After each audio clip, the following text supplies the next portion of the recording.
Welcome to On the Edge with April Mahoney Brains. Here, this is the spot where the conversations are pointed, the guests are sharp, and the responses are never dull. Did you bring your thinking caps? Because it's time to put them on. Because the conversation starts now.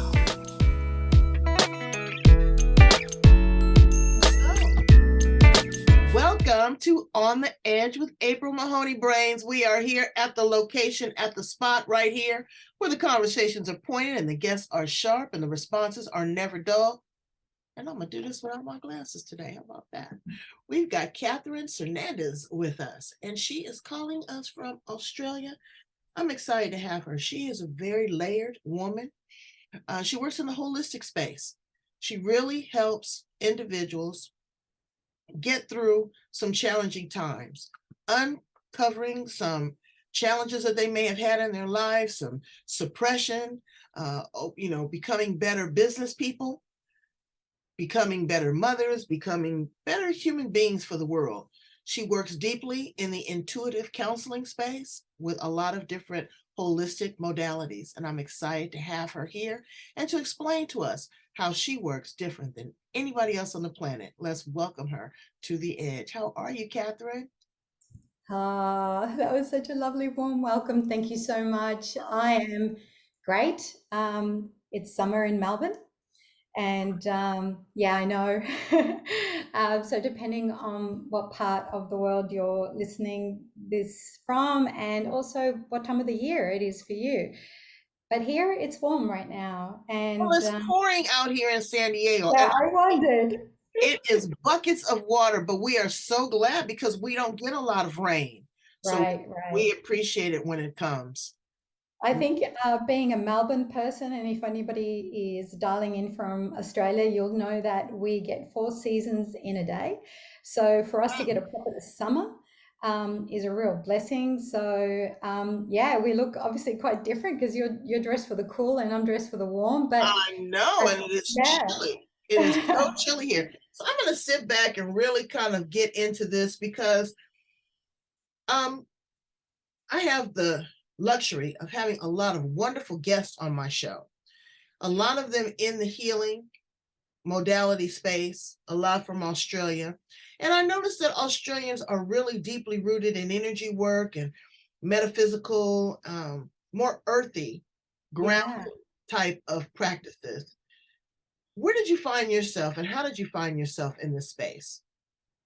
Well, I guess my journey, and to quote other mentors of mine that I have heard use this term, I think it's a Shiro story. So this is really about becoming your own heroine in whatever's going on in your life, and that is what essentially my work is. It serves two purposes, and the purposes are that one, I'm here to work on my own personal journey. So I'm still a healer that is healing, but I'm also here to serve the world. And so, and I do mean the world because I think that by making a difference in anybody's life that I create wellness in, that person has a ripple effect onto their beloveds, their community, their family, and then through that the world is a better place. So it's that whole thing of like making a difference to just one person at a time and letting that energy ripple through. But circling back to what you said in regards to being an Australian woman, I'm really blessed, and I'm actually a Latin American Australian woman. So I arrived here in 1976 from a country called Uruguay in South America. And Uruguay, wait, slow down a minute, because I've never heard of Uruguay. So okay, educate so us. Uruguay is nestled in between Argentina and Brazil. So we're a Ooh, tiny that's country. a I know. sexy, I'm sure that's a sexy place. Look, I tell you what, it's a pretty sassy place. And I think that that's where I get a lot of my energy from. And I love the fact that I'm this fusion of being Latina, and I'm also Australian. And, I'm a woman in the making. I am a woman with deep roots in my culture, but also very modern open, expansive woman. So, as an Australian woman, most of all, I do have a relationship with the land, and that means that I work energetically with whatever is present for me. So, hence, I started off with a discussion about the weather because really I work with the seasons, I work with what's going on around us, and I'm deeply rooted in Pachamama and Mother Earth and her energies and the medicine that comes from just being a human being who's like picking up all these energies as well as the ones that's coming from other human beings. How did you migrate from South America to Australia? Well, we came here by charter plane. It was pretty much almost a voyage of being a refugee in the days before we were talking about refugees. It was almost political asylum. My parents were on a list where potentially they knew that they were going to be the next ones that were going to disappear. And there's lots of history in Latin Wow. American about people who were protesting against the government and then being put on a list, which essentially meant that at any stage you would get the military knocking on your door. And the way that it was done then is that the parents would be taken away, the children would be separated, you'd Mm. become pretty much an orphan. And my parents got a heads up that they were on that list. So they started to make arrangements to come to Australia. So, long story short, I'm So here. now, how old were you? I was 7. I find that very fascinating. Did you have siblings? I do. Okay. One on this earth and one in heaven. Okay. And so did you speak primarily Spanish? I still do. Wow. Yeah, yeah. That's I blessed my parents for that because I loathed it when I was younger, but now Oh, I I just love love it. it. I love it that One I've of my got favorite children. languages. It's a Yeah, language of love. It is. yeah, So you come to this country, uh, yeah. you find your way, your parents, you settle in, you cultivate and you assimilate, Mm, which is mm. very, very different, that people want that to happen. Do you have children? I do. I have 2 adult men. Okay. And so have they ever been back to your native land? They have not, though they live vicariously through the fact that, yeah, we keep our Latin roots in our home, and especially my mama, she's very much in her culture. And as she's getting older, more so. So she's our anchor, she brings us back. She often complains about the fact that she's feeling a little less in her Australianness as she's become a retired person now. So she's more at home. And I actually love that because she brings us back to our music, bring us back to our food and what feels essentially like home away from home. That's beautiful. That's beautiful. I've been to Yeah. Australia and I did not, Yes. run across a lot of Latino Yeah, people. So that's beautiful. I find there's a lot of Asian people of Asian absolutely. descent there. Yeah. But it's a Melbourne's melting a pot. great. It's a Yeah, lot like absolutely. America. You have Yeah. welcoming borders. You have people that are willing to take in people from other countries and allow them to make it their home. So now Yeah. you are in this space, this holistic space. Mm. How did you find that? Well, I think it found me. My journey actually began as an early childhood educator. So when I trained originally out of secondary college or high school, I went into working with children. And that predominantly came from some of the tricky things that I had to deal with as a child. And I felt a deep connection with making children's lives better. I was a young person then, and I felt like I wanted to make a difference through education and through care. So that was my first stream. But I always had this part about me that was incredibly interested in supporting the wellness and the health of the staff, the educators around me, and the parents. And I think this kind of like, if I look at it, it was just a streak, if you like, that was always inside of me, even as a child. I was always a innate teacher, innate carer. So really, I'm getting to play the role that I played as a child, as a grown up. And what happened was, and I blessed this transition, I had a divorce. And in my divorce, I needed to make a decision about how I wanted to be present for my children. And I had an interest in wellness, and I pursued that so that I could be more present at home. It meant that I could work and be available for the children as well. So my 2 boys. And I just fell in love with it. And I think it fell in love with me too. So here we are, we're in this deep relationship where I get to heal and I get to support other people's healing journey. A lot of the time it's quite raw because it comes from my own past that I have traveled. I left breadcrumbs along the way so that I could go back and recall and revisit with my clients. And that allows me to have really, be in my roots, as you said, be in my earth. I've got my fingers and my toes in the mud with them when we need to be there. But we're also like, I'm there helping, cultivate that land and pull out weeds. So this is a very a co-creative process that happens through the therapies that I provide. Give me a success story. Let me hear a win.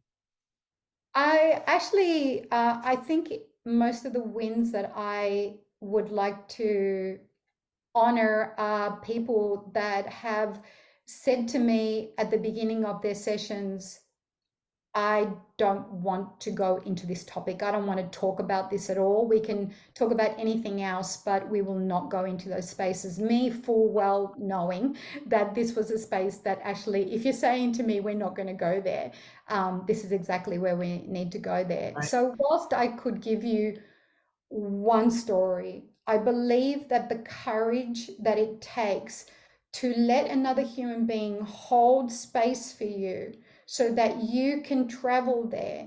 And sometimes we're both huddling in there in the storm, and sometimes we're holding hands, and other times I get to witness it.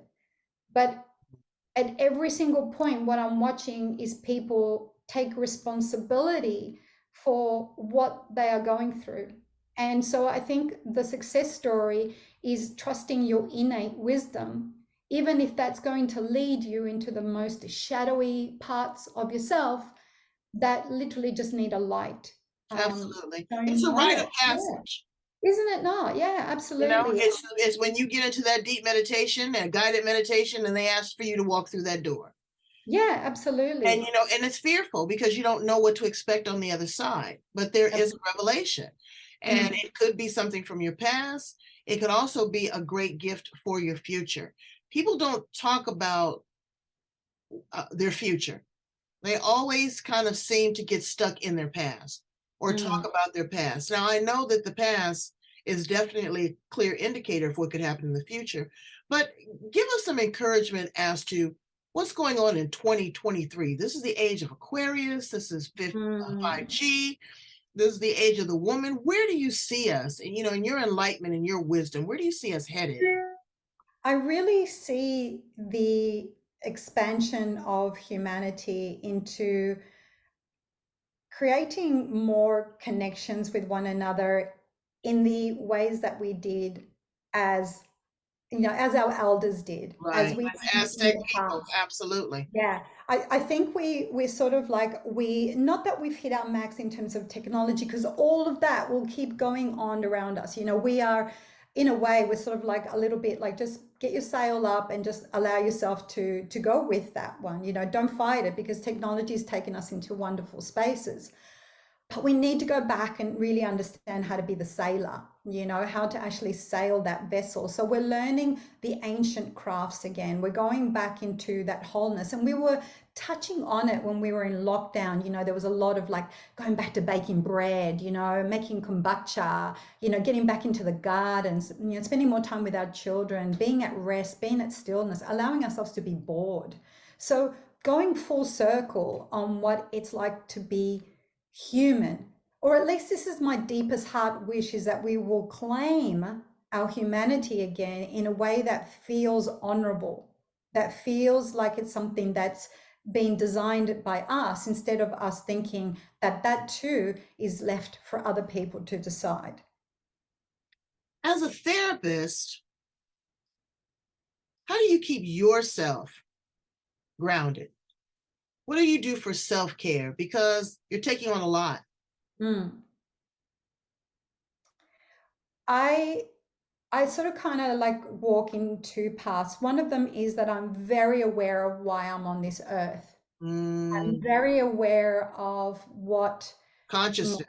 Yeah, like I really get it. Like I really feel, you know, the God inside of me, you know, the spirit inside of me, source, energy, whatever, you know, you would like to call it, but this is what it feels like for me. And so I know that just sits there, and it sits there quite like as a comforting blanket. And then there are the things that I have to be very proactive about doing for myself, which is, you know, mental health for me Mhm. is so, you know, incredibly important, because the reason why I believe I'm such a compassionate, intuitive therapist is because I've done some of the dirty work before you. Like I've been in there, I've been in the muck and the mire, and I have things which created a lot of shame and a lot of turmoil and conflict inside of me, which I had to work through. So, in a way, I'm working through my own playbook. You know, I'm bringing you in to like, this is how I learned to sing my song. This is how I learned to be in my truth. So I act intuitively. And this is what I mean about what the message is in there for our future, is to go back and actually keep talking to ourselves like we are our own expert. Like the truth, the deepest truth still relies on us being able to express it. So is that a nap? Is that a walk? Is that meditation? Is it yoga? Is it friendship? Is it to go in and spend some time with myself in nature? So I'm constantly asking the question, what do I need? You know, what do I need today? Exactly. And keeping yourself full, because, we are Absolutely. vessels and we do run weak. Sometimes we're shallow, sometimes we're broken, Mm, and we're yeah. not perfect. And I like that you again said at the very beginning that you are still a work in progress, that you are still going through this transition and you're walking alongside of your client. A lot of times people position themselves or pontificate or posture that they are the subject matter expert and I've already been through this and now it's your turn. But we are ever evolving vessels and beings. And, Mm. we are continuously going through this journey one day at a time. It's not over until it's over. If you were to time travel, where would you land? Oh, okay, I've got two favorite places. Oh my God, I love this question. This is such a juicy question. I'm all excited now that you've brought out the child in me. All right, so I'd love to go back to the days of kings and queens. There's something about that time. I get really excited. I was recently exposed by my beloved to Games of Thrones, and I didn't think I was going to like it, but there was something about it, something about dragons. Anyway, breaker of chains, all of that sort of thing. It was very appealing. So there's something about that sort of time, not necessarily just Games of Thrones, but I love that era. But there's also a time of when there was nobility, in the sense of going back to like the ancient times of India. I don't know why India. I love India, but yeah, just going back to those times when India was allowed to be herself, when she was truly her own mother. And I'd love to go back to those times when she was thriving and she was, yeah, she was just beautiful. And, you know, before Mhm. all of that sort of kind of other melting point that came in Well, there. not me. I don't want to go back. I want to go to 3033. I want to go straight forward. I want to go to the cosmos. I want to land and dance among the stars. It's just a lot Oh, different. If you were an appliance in the kitchen, Catherine, what mm. appliance would you be? Oh my goodness. Oh, let's say a blender. Ooh, you want to make But I think where the blender is truly blending, because I believe that that's what I am. I'm just such a mixture. A lot of people go, oh my God, you know, you've studied so much and you've done so much. Um, and yet, you know, I guess they say that I come across, you know, quite humble and quite approachable and likable, you know. you And I are? think that that's because I don't mind the melting pot, as you know, we just talked about other cultures being, you know. I think I'm a mixture of everybody who's come into my life, the good, the bad, my culture, Right. past, the future, the present, all sorts of things. So definitely a blender. Definitely blender. I think I'd be a teapot. I like Ooh, I like it hot. I like to spout. God, you're so delicious. What are three things that you absolutely cannot live without? Not the family, not the job, all of that, but what are your guilty pleasures? All right. I must meditate. There must be mindfulness and meditation. So I love being guided by people like Deepak Chopra. I love the work of Tara Brush, where it just feels safe. Just feels like home. So that's something that I need in my life every day. I am a person that needs nature. So I love to be in nature. I love to be with my feet on the ground. So that's a non-negotiable. There must be some experiences, even if it's my veggie patch or my plants. And the other thing that I like to do is I love to read. So give me books, like heaps of books. I'm such a nerd. I've been like this since I was a kid. And yeah, sometimes I collect them. Sometimes they just look really good stacked up, but most of the times I'm reading them. I know. Well, books are, and being a nerd is sexy. It is. It really Super. turned to be something very trendy. Yeah. What would you say to a woman right now that is in a situation where she's feeling lost and she's feeling hopeless and she's feeling that she's not enough? She's maybe going through a change in her life, a divorce, or maybe recovering from alcohol or drugs. What would you say to encourage her? I would say that she doesn't have to do this journey by herself.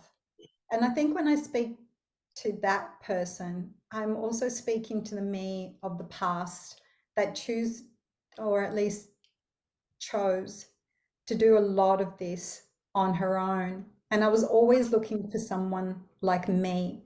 So I want to let them know that that person is here and I am that person for them. And I'm just waiting for them when they're ready to just grab their cup of tea and to sit with me in community and belonging, and for it to feel like almost like a friendship. But really, this is revolutionary, radical, self loving work that you're about to do. But it'll feel like you've gone and visited your best friend. Well, you are warm and inviting and sensitive and beautiful. And thank you so much for immersing us in your culture, Thank for holding someone else's hand along the journey and you. not leading them astray. I get the fact that you wanted to be of regal royalty Oh, because we Mom. are indigenous people and we do Mm. come from kings and queens, maybe not Indeed. British, but we have our own lineage and our own love. Please tell my brains how to get in contact with you, Catherine, how to work with you if you have any current offerings. Sure. So you can have a look at what I offer, and I really do invite you. I've taken a lot of time to make this really a delicious website. So that can be found at balanzawellness.com, and you'll see all of my offerings there. But I also have an Instagram channel, and that one I've just recently changed it. So excuse the fact that it's not rolling off my tongue, but we will include that in our links. I will put all of those things together, and then I have also a coaching page, which will include in the link for our listeners and our viewers as well. But predominantly, if you go into balanzawellness.com, you'll be able to read a little bit about me and see what I do. I also love writing blogs. Writing is something that I love to do, so you'll get to read some of my blogs in there as well. Well, I'm looking forward to all of that. And in closing, I'd like for you to share with us what would you like your legacy to be, Catherine? That I came, that I served, and I loved deeply. Well, you are all that and a bag of chips. How about that? Thank you so much for being here on the Edge Brains. Get your love on. There's somebody here to walk alongside of you that has been there. Maybe they have not traveled the exact same journey, but there is stories to tell and there are lessons to learn. We are more alike than we are different. Thank you, Catherine. Thank you. Bye, brains.